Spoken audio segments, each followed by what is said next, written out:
starting one of the most daunting projects I'm going to have on the boat myself, and that is doing all of the cushions for our salon and what will end up being the pilot house too. So we've got our 4-inch foam right now, and before we cut that out, before I can even start to make the cases that are going to go around them, I'm making templates right now of the seats so that we can take our big, what ended up being a king-size mattress of foam, and cutting it down perfectly with a hot knife.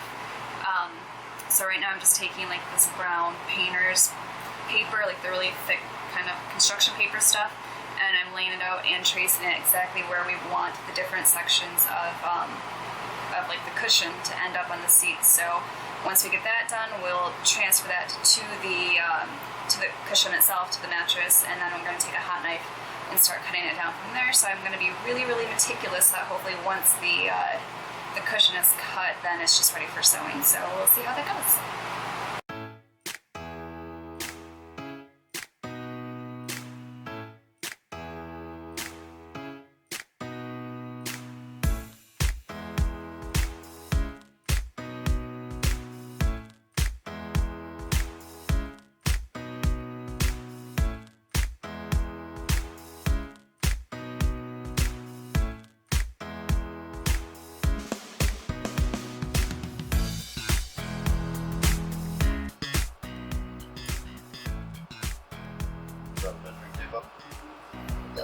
Because I'm pretty sure that's 76. Yeah. How do you sound like baby? Aww.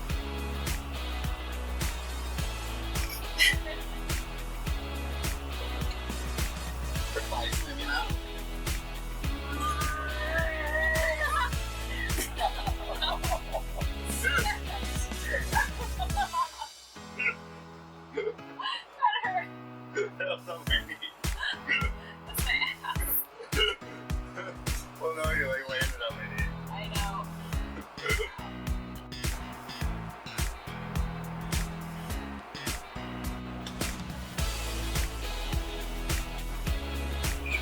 Be better than Our hacksaw? yeah. I don't know, but we have 2 blades in the van ready to go if you want them.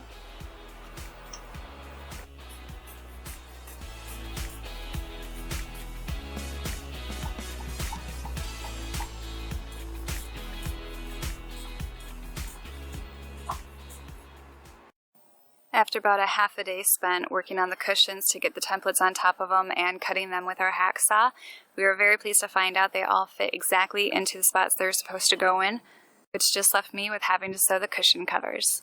Can you help me sew today, Georgie? Yeah. I'm holding on, if almost gone. Someday I know I'll finally make it through the gates. Just have to wait. You whisper to me, there's no maybe. There's only time for dreams. While I'm inside the boat today starting the sewing project for our forward salon cushions, we just cut all of the foam yesterday, so now I'm going to go through with fabric and get that ready to get sewn on them. I'm in here doing that, and Matt is outside working on our permanent set of stairs made of cherry hardwood, which is really cool except for the fact that he has now taken our temporary stair set that we used to have here while we were figuring out what we want to do, and he's disassembled it so he can bring it outside and do whatever he's doing with it, which means I am literally stuck in here until he can get a step ladder or something in here. And the really bad part is I had a lot of coffee this morning and I kind of have to go to the bathroom, so I have no idea how I'm going to get out of here to do that. And I'm actually kind of contemplating using the pee bucket we had stored in here during Hurricane Matthew just in case. So let's hope Matt gets up here with that stepladder right away. I hear the call, and I close my eyes to see even clearer. I see it all. I know that we can go higher if we keep our faith, if we keep our faith. Sometimes I'm like a whisper in a riot, but I grow stronger, keep believing in me. Say you're believing in me. You're believing in me. Say you're believing in me. You're believing in me. 4. After 6 months of weather that was way too hot in Florida, we finally had a cold front going through, which allowed us the chance to add our non-skid to our deck, which we had been waiting to do ever since April. Grab a dub-dub. Yeah. Get this deck clean. I want to be able to see my face in it when you're done. Great.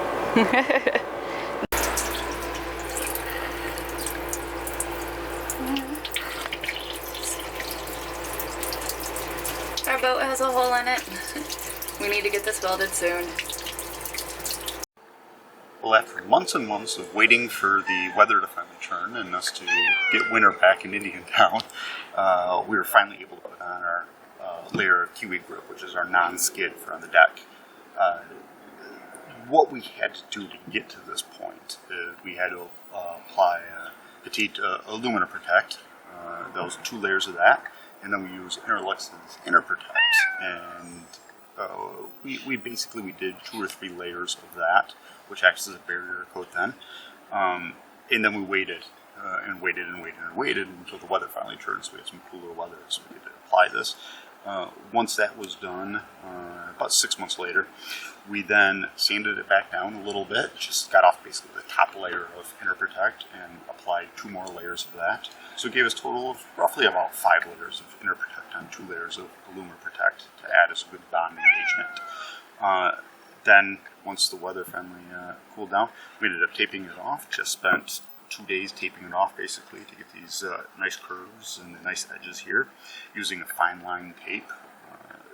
Then we practice. We practice on a little board. I'm just going to show you a photo of that later. But practice on a board to get our technique down. Our issue was, you can see over here, our issue was that we did not heed the warning of waiting for an actual cool, cloudy day. And as we started in the morning, we got a good area at the beginning, but as soon as we got to where we weren't able to keep a wet edge going around corners and stuff, that's when it would start to tack up when we were going over it with a new roller, tack up, and then it would lift up, and it would end up being more aggressive in certain areas. So it's a little patchy right now. The nice part about this stuff, though, is we can go through and sand it and reapply another coat if we need to, which we will eventually do. Probably wait until we're in the water again and then go through and actually take care of that. The process is real easy with this.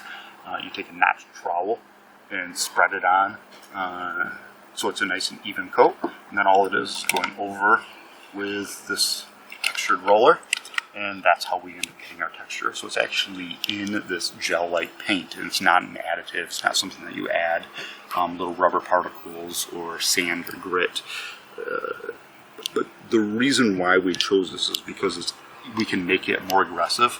So while we're in the Caribbean, we can keep it like this. But when we end up going to the colder climates where there's going to be ice and snow, we are actually able to go over this again, get a much more aggressive grit, and then, again, sand it down. And if we go back to the Caribbean, then go over and do it again. So this is a lot of options.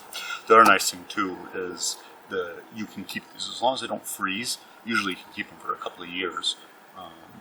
Your gallons of Kiwi grip if they're unopened, so we have that ability to carry that with us. Some of the other products that we looked at had a shelf life of a matter of weeks, so that wouldn't have worked for us to be able to change as needed. But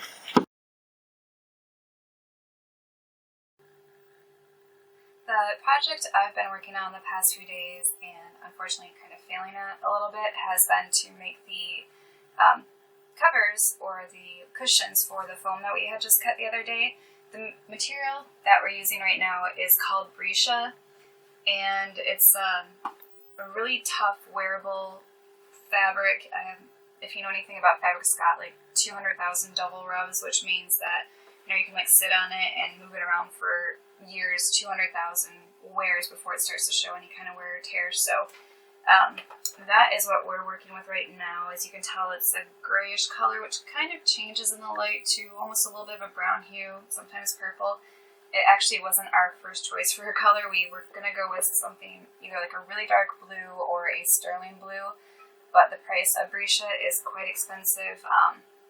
The sterling blue that we liked was close to $100 a yard, and the the darker blue, I can't remember the name right now, we could find on a decent sale, usually for $35 a yard. If it was a really good sale, $25 a yard, which is actually what we were searching for within the yardage that we needed to buy to make everything on here, when Matt came across this color that apparently nobody else wanted, and the owner of it was trying to get rid of pretty quickly, so they were selling it for like around $6 or $7 a yard, and we can never pass up a good deal. So that is going to be the new color for the interior of our boat cushions. We're hoping to throw some teals and blues and accessories, dress it up a little bit. So I tried making my first cushion 3 days ago. I think it took me 2 days to make it and failed pretty horribly. I didn't quite round the corners the way I wanted to, so since my first attempt didn't turn out the way we wanted it, even though this fabric was pretty cheap, we only have 16 yards to do the salon cushions in here, the salon cushions and backrests in the pilot house, and the quarter berth, so we really can't deal with any wasted material. What happens though is we did have a little bit of material that we ordered for under here, which I did these a while ago, and since they're always covered, you can't tell that they're like this faux suede yellowy color. But what we first ordered was what we thought was a Brisa. Turns out it was a fake, so we've been calling it our Freesia. So since we still had that on hand and I needed to perfect my skill before I wasted any more of our good material, I went through over the past 2 days now and have made my first cushion. So the look we're going for has an outside seam on the top, so I have to be really careful about that. And I'm not quite sure where you can see these where I don't get my face over it. Nice rounded corners here. We decided to, for the front, wrap. Where did the corners go? Okay, this is that. Okay, so for the front, we decided instead of having the seam right on the corner and always needing it to match up and have it being uniform, like if anything went wrong, it would be really noticeable. So we moved the corners in 5 inches, or the seam, I should say, so that, you know, as long as we can keep them each around 5 inches, it won't be as noticeable if, like, the corner of the cushion or the foam doesn't meet the corner of the fabric. And you can't tell in here, but we're using a breathable underlying material to keep it breathable, and to also make sure that it doesn't skid around too much on the surface. So, but just because this was practice and because we have way too much of this material, that's what I used. Nice zipper along the back. It's actually one of the features I'm quite proud of. At the moment, we don't have any batting material in there, which we will eventually, so that's going to fill out the cushion even more, take away any of these spots that are still a little bit saggier, not quite full. So, but I have 5 cushions to do total, and this is day 5. I have done a template, and hopefully I will finish the first one today. So, wish me luck on this. It is the project from hell. See Ripper, come rescue me.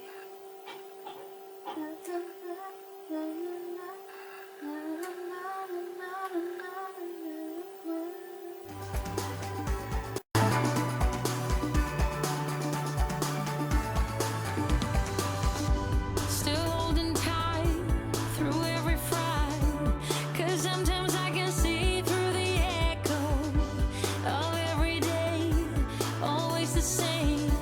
Until you take a step and let go. You told me that the shade's turning brighter. I don't know how. So there's been a slight change of plans now on how we're going to do the cushions in the salon.